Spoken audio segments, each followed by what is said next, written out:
Est-ce que vous connaissez l'histoire du serpent d'airain dans la Bible?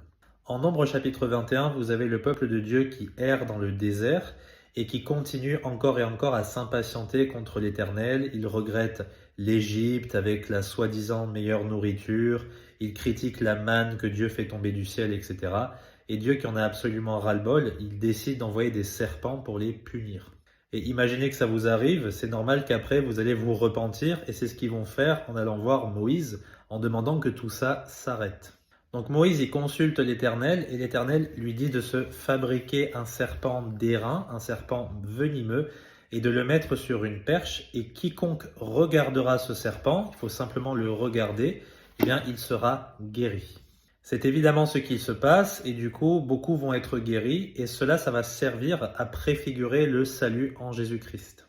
Écoutez ce que dit Jésus à Nicodème en Jean chapitre 3 à partir du verset 14. Tout comme Moïse éleva le serpent dans le désert, il faut que le Fils de l'homme soit élevé afin que quiconque croit en lui ne périsse pas, mais qu'il ait la vie éternelle.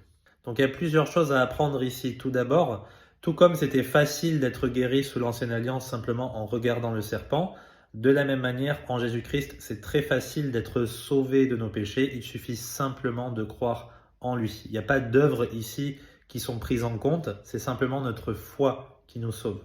Ensuite, on peut être un petit peu surpris, pourquoi est-ce que Jésus se compare à un serpent, sachant que le serpent, ça nous fait penser au diable, au mal, au péché, etc.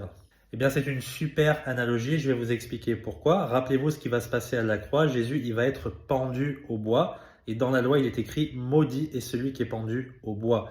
Et tout ça, ça va servir à accomplir les Écritures, puisque la Bible nous dit aussi que Jésus, il a été fait malédiction pour nous, afin que nous soyons faits justice de Dieu en lui.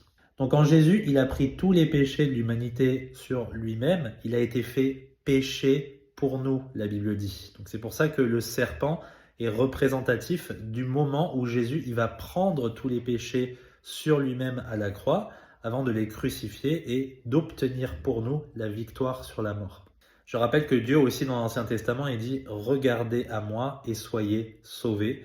De la même manière, par ce sacrifice à la croix de Jésus-Christ, son ensevelissement et sa résurrection d'entre les morts, nous avons simplement spirituellement qu'à regarder à lui, placer notre confiance en lui et nous aurons dès aujourd'hui la vie éternelle. J'espère que c'est clair, que Dieu vous bénisse.